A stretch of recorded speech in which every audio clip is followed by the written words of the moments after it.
Hey, how's it going? So yesterday, as I'm recording this video, a kid named Jack Teixeira, I think that's how you pronounce his name, an Air National Guardsman from Massachusetts, was arrested because he apparently is the leaker of these intelligence documents that surfaced last week, right? And all of a sudden, at the same time, you have articles from the Washington Post and the Guardian saying that the kid was part of this Discord server and they were all like into guns and they were right wingers and you know there were like anti-Semitism involved and you know that he's the bad guy. He's the bad guy. It's bullshit. He's just the fall guy. Jack Teixeira is the fall guy.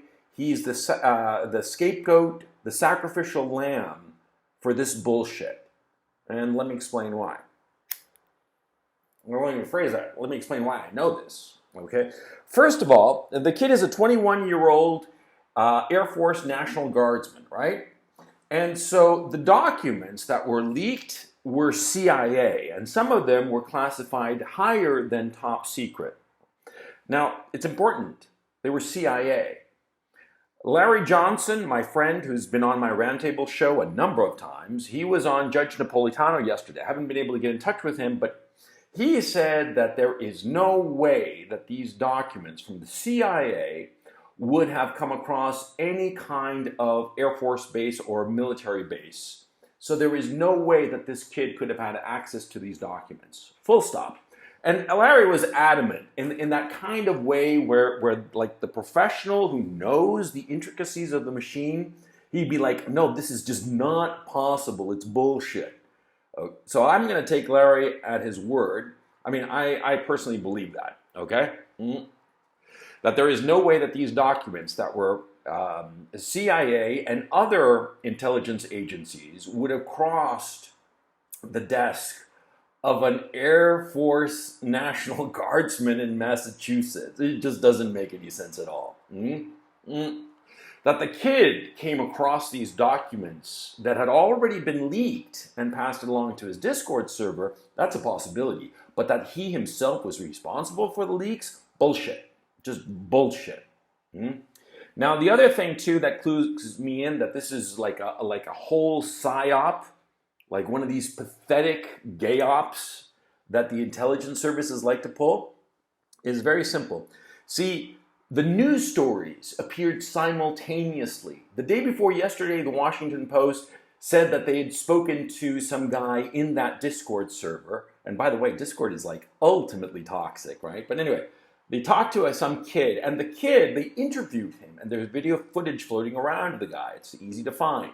And this kid, who's pixelated because he's underage, he sounds rehearsed. I mean, he sounds way rehearsed. And immediately lights on the fact that this guy was a white guy, he was a right-winger, he was into God and guns. And there was like anti-Semitism in this Discord server. And by the way, if you've ever been on a Discord server, most of it is anti-Semitic bullshit just to yank people's chain, just to get a reaction out of them. It's also racist as hell, sexist as hell. It's just to get a rise out of people, okay? And so the notion that they're trying to push with these stories in both the Washington Post and the Guardian is that these are the evil white guys who are doing this, who are against the government. Oh yeah, that's the other thing I forgot to mention, that you know, these guys are virulently anti-government, anti-democratic, anti-values.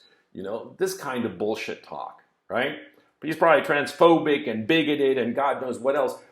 This is clearly an op that they're trying to pin the blame on this kid. That's what's going on here. Now, from this information, what can we infer reasonably? First of all, the investigation is being handled by the FBI, which is weird because you would figure that the Department of Defense in the United States would be the one handling this investigation. The Department of Defense has a criminal investigative body that can carry out this sort of investigation of a leak like this. But it's the FBI. Why would that be? Well, because of course the FBI is easy to control by the White House. Hmm? The White House is trying to control this investigation so that it points to the right person, regardless of whether it's true or not. They're pointing it at this kid, Jack Teixeira. I'm calling him a kid. He's 21. He's, easily young enough to be my kid. They're pointing it at Jack Teixeira and trying to control that narrative so it's just on him. Now, interesting bits about this. If they're going after Jack Teixeira, that implies that the documents are legitimate, completely legitimate. Huh? And if Jack Teixeira had no access to this information because of his position in the Air Force National Guard in Massachusetts, and these are documents from the CIA that would never cross his desk, then that would imply that somebody else leaked these documents. Who would leak them? Somebody obviously with access to this information. But the fact is that the information is not just CIA, it's also DOD. So it's somebody higher than CIA or DOD, i.e. somebody in the White House. Somebody in the White House or the National Security Council. So this leak was probably by somebody much higher than this boy, probably somebody in the White House or the National Security Council that wanted to show the reality of the situation in Ukraine. And now the White House, in a panic, because they didn't want this information revealed, they've come up with this scapegoat, which, perfectly, he's like this right-winger, anti-government, believes in God and guns, He's the evil white guy. They latched onto him because he just fit their demographic, just as, what's his name, her name, John Pierre Karen, or whatever her goddamn name is, the White House spokeswoman, who's an incompetent, but she fits the right demos, right? Same thing. They're trying to demonize this kid, and there's going to be a lot more bullshit said about this kid, because they're trying to use him as a scapegoat, trying to give justification for repression against anybody who's right-wing, anybody who's white, anybody who believes in God, anybody who is against the insanity of the LGBTQP plus group. I mean, that's what's going on. I mean, it's really fucking despicable. This poor kid's life is going to be ruined. He's probably going to spend a shit ton of money, or his parents are going to spend a shit ton of money on lawyers and all the rest of it to try to get him out of jail. And he will probably rot in jail for at least a few years. All because the White House is panicking over this leak. Because this leak shows what a complete shit show the war in Ukraine really is. It reveals the key fact that the losses of the Kiev regime forces are 7-1 against them.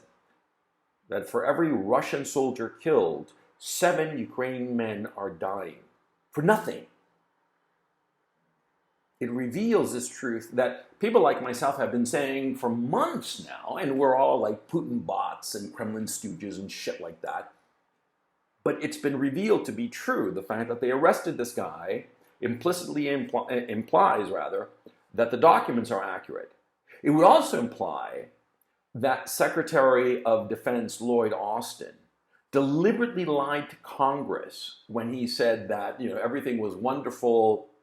In his recent testimony, to the Congress, he said that everything is wonderful in Ukraine and that the Ukrainians have a real chance of winning, when the documents show conclusively that there is no chance of winning, that the Kiev regime is just collapsing, militarily speaking, and the Russians are winning decisively.